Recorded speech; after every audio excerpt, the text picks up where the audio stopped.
चलो देखो, आज गुजरात माध्यमिक और उच्चतर माध्यमिक शिक्षण बोर्ड गांधीनगर विषय विज्ञान प्रश्न बैंक नंबर 2 अगस्त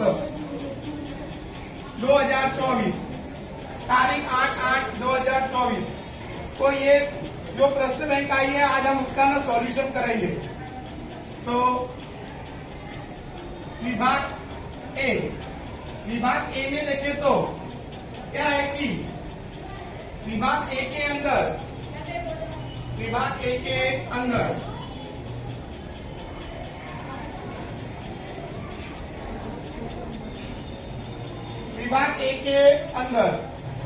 क्या है कि पहला प्रश्न है ग्लूकोज कोशिका द्रव्य पायरुवेट अनुपस्थिति ईस्ट में, फिर खाली जगह दिया है कार्बन डाइऑक्साइड और ऊर्जा। तो याद रखने का कि यहाँ पर देखो ईस्ट के अंदर अवायवीय श्वसन होता है और अवायवीय श्वसन में एथेनॉल और कार्बन डाइऑक्साइड बनता है। तो यहाँ पर हमारा उत्तर आएगा एथेनॉल। अगला हमारा प्रश्न है नंबर 2, मनुष्य में विक्र, यह खाली जगह से संबंधित तंत्र का एक भाग है। तो मूत्रपिंड, तो ये उत्सर्जन तंत्र से जुड़ा हुआ भाग है। तीसरा प्रश्न है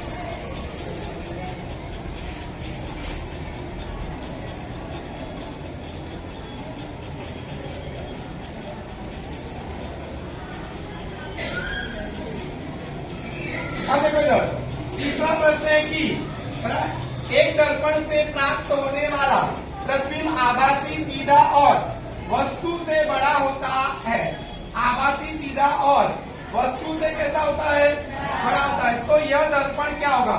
अब देखो आभासी, सीधा और वस्तु से बड़ा का है, तो याद रखने का कि वो होगा केवल अवतल। तो होगा हमारा केवल अवतल। अब यहाँ पर देखो बताए कि दिया गया कथन सत्य है या असत्य।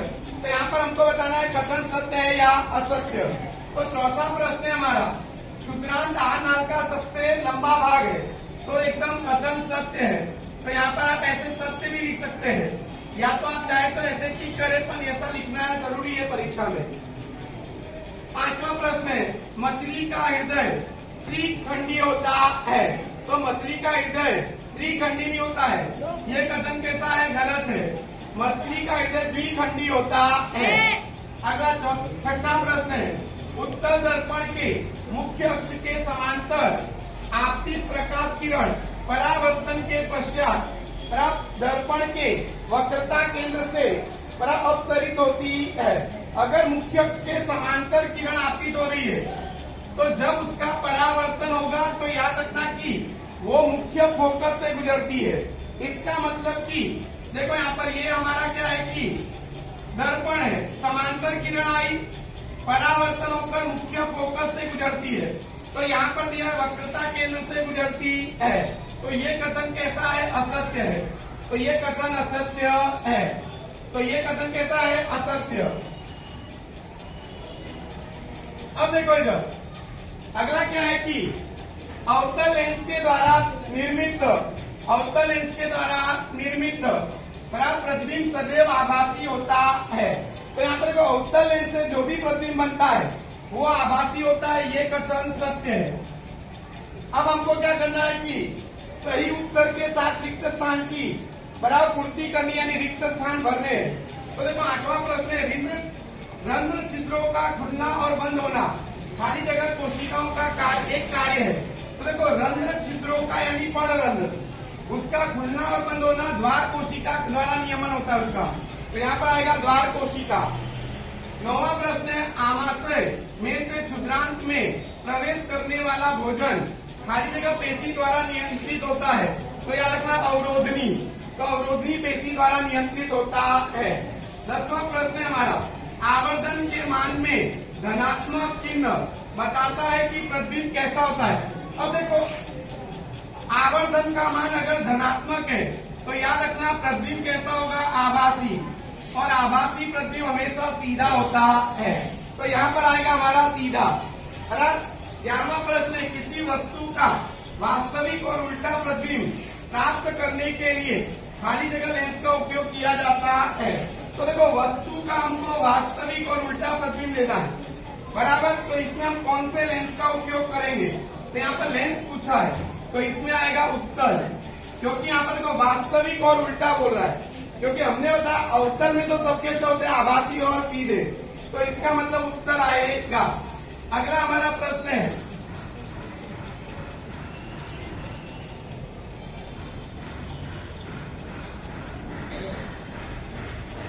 अगला देखो यहाँ पर हम 12वें प्रश्न पे आ गए। लाल रस में हर जगह एंजाइम होता है, तो लाल रस में कौन सा एंजाइम होता है? तो आएगा हमारा क्या? तो यहाँ पर आएगा हमारा बराबर एमिलेज। क्या आएगा? एमिलेज। बराबर। 13वां प्रश्न, यदि संशोधक लेंस की क्षमता -1.5 डी है, देखो माइनस दिया हुआ है, और डी यानी डायोप्टर। डायोप्टर में क्या होती है? क्षमता। अच्छा, क्षमता माइनस किसकी होती है? तो याद रखने का कि क्षमता माइनस होती है अवतल लेंस की, तो यहाँ पर लेंस की सिफारिश की जाती है, तो अवतल लेंस की सिफारिश की जाती है। अगला है, निम्नलिखित प्रश्नों का उत्तर एक वाक्य में दीजिए। तो देखो यहाँ पर 14वां प्रश्न है, क्षुद्रांत के आंतरिक स्तर पर अनेक अंगुली जैसे प्रवर्ध होते हैं, इन प्रवर्धों को क्या कहते हैं? तो याद रखना दीर्घ रोम, दीर्घ रोम कहते हैं। तो यहाँ पर आएगा उत्तर हमारा दीर्घ रोम। अगला हमारा था कि 15वां प्रश्न है, उस दर्पण का नाम बताइए जिसका उपयोग वाहन के अग्रदीप में बराबर प्रकाश का शक्तिशाली समानांतर किरण पुंज प्राप्त करने के लिए किया जाता है। देखो यहाँ पर दर्पण का नाम बताना है, अग्रदीप यानी हेडलाइट, और हेडलाइट के अंदर हम करते हैं अवतल दर्पण का उपयोग, तो यहाँ पर हमारा आएगा अवतल दर्पण। अब अगला हमारा जो प्रश्न है, प्रश्न 1 का भी, तो वो 2-2 नंबर के प्रश्न है, बहुत बढ़िया प्रश्न पूछे गए, तो ये भी आपको अपने सॉल्व कर लेने हैं बराबर। अब हम देखो यहाँ पर एक एक वाक्य के प्रश्नों का आज हम सॉल्यूशन करेंगे। तो यहाँ पर देखो फिर से क्या दिया हुआ है कि किसी शब्दकोश डिक्शनरी में पाए गए छोटे अक्षरों को पढ़ते समय आप निम्नलिखित में से कौन से लेंस का को पसंद करेंगे? तो याद रखना है कि हमको यहाँ पर 5 सेमी फोकस दूरी का एक उत्तल लेंस लेना है, तो 5 सेमी के उत्तल लेंस का हम उपयोग करेंगे, तो 5 सेमी के उत्तल लेंस का हम उपयोग करेंगे। अब देखो इधर प्रश्न बहुत बढ़िया पूछा गया है। प्रश्न की जीवों के निम्नलिखित वर्गों में से किस वर्ग के जीव खाद्य पदार्थों को बराबर शरीर के बाहर ही पचाकर उसका अवशोषण कर लेते हैं? तो उसका अवशोषण क्या कर लेते हैं? बाहरी, बराबर, यानी बाहर ही उसका अवशोषण करते हैं। तो याद रखना ईस्ट मशरूम और फफूंद, तो आएगा यहाँ पर ईस्ट मशरूम और फफूंद। अगला हमारा प्रश्न है कि निम्नलिखित में से किस स्थिति में कोई अवतल दर्पण बिंब का बड़ा वास्तविक प्रतिबिंब बना सकता है? देखो बिंब का बड़ा प्रतिबिंब, अवतल दर्पण की बात कर रहा है, तो अवतल दर्पण में बड़ा प्रतिबिंब तब बनता है जब वस्तु को हम कहाँ पर रखते हैं? तो देखो यहाँ पर वास्तविक और क्या बोल रहा है? बराबर, वास्तविक और बड़ा कह रहा है, तो वास्तविक और बड़ा, तो याद रखिएगा यहाँ पर रखेंगे ना, तो ये क्या बनेगा? पीछे बनेगा, तो आभासी हो जाएगा। कैसा हो जाएगा? आभासी और सीधा। लेकिन वास्तविक और बड़ा कह रहा है, तो वास्तविक और बड़ा कहाँ पर बनता है? तो कहाँ पर रखेंगे? एक तो मुख्य फोकस पर, या तो वक्रता केंद्र और मुख्य फोकस के बीच। तो यहाँ पर देखो हमारे यहाँ पर जो ऑप्शन दिया है उसमें देखो ये वाला ऑप्शन है बराबर की फोकस और वक्रता केंद्र के बीच में हम रख सकते हैं। अगला हमारा प्रश्न है बराबर, अगला जो प्रश्न है उसमें क्या कह रहा है कि अगला जो प्रश्न है उसमें कह रहा है कि परावर्तन के नियम, परावर्तन के नियम, तो परावर्तन के नियम लागू होते हैं, तो परावर्तन के नियम सभी दर्पणों पर, चाहे उनकी आकृति कोई भी हो, वो सब पर लागू होते हैं। तो यहाँ पर याद रखिएगा सबके लिए परावर्तन का नियम एक ही होता है। 5वां प्रश्न है, चूने के पानी से भरी परख नली में जब मुंह द्वारा फूंका जाता है, तो चूने के पानी का जो मौजूदा है खाली जगह के कारण दूधिया हो जाता है, याद रखना कार्बन डाइऑक्साइड, तो कार्बन डाइऑक्साइड के कारण उसका रंग दूधिया हो जाता है।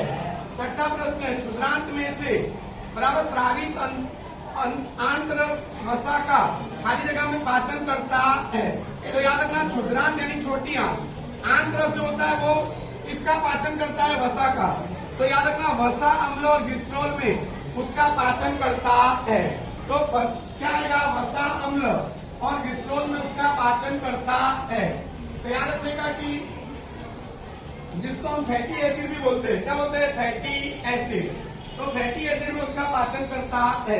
सातवां प्रश्न है हमारा, सातवां प्रश्न क्या है कि खाली जगह हृदय से सीधा शरीर के विभिन्न अंगों तक रक्त ले जाती है। तो देखो हृदय से शरीर के विभिन्न अंगों तक ले जाती है। तो याद रखना धमनी आएगा, धमनी आएगा। अंग से हृदय की तरफ लाता तो सिरा आता, तो यहाँ पर आएगा हमारा धमनी। अब देखो आठवां प्रश्न है, एक वाक्य में उत्तर देना है। उत्सर्जन अर्थात क्या, तो अपशिष्ट पदार्थों को शरीर के बाहर निकालने की क्रिया को बराबर हम उत्सर्जन कहते हैं। तो अपशिष्ट पदार्थ यानी वेस्ट मटेरियल, उसको शरीर के बाहर निकालने की क्रिया को हम कहते हैं उत्सर्जन। अगला आता है नौवां, किसी लेंस की एक डायोप्टर क्षमता को परिभाषित कीजिए। देखो यहाँ पर क्षमता का सूत्र हमको मालूम है, P बराबर 1/f है। लेकिन यहाँ पर क्या कह रहा है कि उसकी क्षमता कितनी दी है, एक डायोप्टर। एक डायोप्टर दिया, यानी F बराबर 1 हो जाएगा 1 मीटर। अगर उसकी क्षमता एक डायोप्टर है तो याद रखना उसकी फोकस दूरी 1 मीटर होती है। इसका अर्थ ये होता है कि उसकी फोकस दूरी कितनी है, 1 मीटर। 10वां है हमारा बिंब, यानी समझ लो बिंब का मतलब होता है वस्तु। मुख्य अक्ष के समांतर आने वाली कोई प्रकाश किरण उत्तल लेंस से अपवर्तन के पश्चात कहाँ से गुजरती है, अभी बताया मैंने, समांतर है। तो समझ जाओ कहाँ से गुजरेगी, मुख्य फोकस से। तो मुख्य फोकस से गुजरती है। तो यहाँ पर याद रखना सामने वाले मुख्य फोकस से गुजरेगी। ऐसे यहाँ से यहाँ पर आ जाएगा F2 से गुजरती है। अगला हमारा प्रश्न जो है, यहाँ पर देखो 2-2 नंबर के प्रश्न चालू गए। ये भी बहुत बढ़िया प्रश्न है, आपको कर लेने हैं। जो बोर्ड में क्या होगा कि बराबर काम में आएंगे। अब देखो यहाँ पर हमारा सेक्शन जो है क्या, सी बराबर सेक्शन सी, बराबर सेक्शन सी में बराबर प्रश्न पूछे गए हैं 15, उसमें से 3 प्रश्नों के हमको उत्तर लिखने हैं।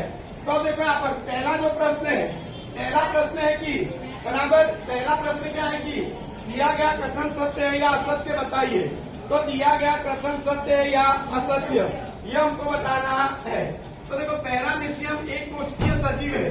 तो पैरामीशियम एक कोशिकीय सजीव है, तो याद रखना है कि पैरामीशियम एक कोशिकीय क्या है, सजीव। तो ये कथन कैसा है, सत्य है। पैरामीशियम एक कोशिकीय सजीव है, कथन कैसा है, सत्य है। अगला देखो यहाँ पर यकृत पित्त रस का स्राव करता है। तो यकृत जो है वो पित्त रस का स्राव करता है, कथन कैसा है, सत्य है। अगला आता है कि फुफ्फुस धमनी ऑक्सीजनित रुधिर का वहन करती है। तो ये कथन असत्य है, ये वी ऑक्सीजनित रुधिर का वहन करती है। तो यहाँ पर आएगा वी ऑक्सीजनित रुधिर। अगला चौथा प्रश्न है, सौर्य भट्टी में सूर्य प्रकाश को केंद्रित करने के लिए उत्तल दर्पण का उपयोग किया जाता है। देखो सौर्य भट्टी में उत्तल दर्पण आएगा नहीं, अवतल आएगा। तो यहाँ पर आएगा अवतल दर्पण का उपयोग किया जाता है। तो यहाँ पर आएगा हमारा उत्तल दर्पण। देखो द्विउत्तल लेंस में बाहर की ओर उभरे दोनों गोलीय पृष्ठ होते हैं। तो देखो यहाँ पर बाहर की ओर दोनों पृष्ठ कैसे होते हैं, गोलीय। तो ये कथन कैसा है, सत्य है। तो ये कथन भी कैसा है, सत्य है। तो आपको सत्य असत्य जब भी आप लगाते हो तो आपको मालूम होना चाहिए क्योंकि सत्य रीजन हमने क्यों लगाया है और असत्य रीजन क्यों लगाया है। तो ये भी हमको कारण भी उसका मालूम होना चाहिए। अगला है छठा प्रश्न है। छठा प्रश्न क्या है कि प्रत्येक विक्र में बनने वाला मूत्र एक लंबी नलिका द्वारा खाली जगह में प्रवेश करता है। तो याद रखना मूत्र वाहिनी, मूत्र वाहिनी द्वारा एक लंबी नलिका मूत्र वाहिनी बराबर एक लंबी नलिका के द्वारा किसमें प्रवेश करता है।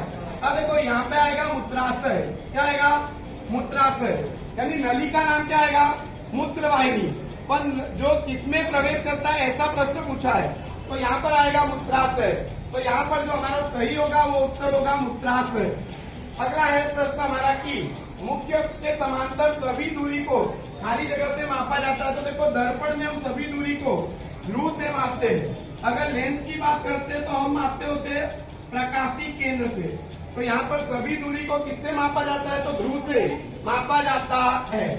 जब कोई एक नवा प्रश्न है, जब कोई एक प्रकाश की किरण पानी में से वायु में प्रवेश करती है तब उसकी चाल, बड़ा खाली जगह होती है। देखो यहाँ पर पानी हमारा सघन माध्यम है और वायु हमारा विरल माध्यम है। तो सघन में से जब विरल में जाती है तो याद रखना चाल उसकी बढ़ती जाती है, तो चाल बढ़ती जाती है। अगला 10वां प्रश्न है, प्रतिबिंब की ऊंचाई और बिंब की ऊंचाई के अनुपात को क्या बोलते हैं? तो प्रतिबिंब की ऊंचाई और बिंब की ऊंचाई को हम बोलते हैं आवर्धन। तो यहाँ पर आएगा हमारा आवर्धन, तो यहाँ पर हमारा ऑप्शन आएगा आवर्धन, तो आवर्धन कहते हैं। तो यहाँ पर हमारा आएगा आवर्धन। अब देखो अगला जो प्रश्न है बराबर आवर्धन, इसमें हमारा ऑप्शन क्या आएगा आवर्धन। अब प्रश्न क्या दिया है? 11वां प्रश्न है कि पौधे में गैसों का अधिकांश आदान प्रदान मेरे द्वारा होता है। तो याद रखना वायु रंध्र के द्वारा। किसके द्वारा? वायु रंध्र के द्वारा, या तो इसको आप लिख सकते हो पर्णरंध्र, तो पर्णरंध्र के द्वारा होता है।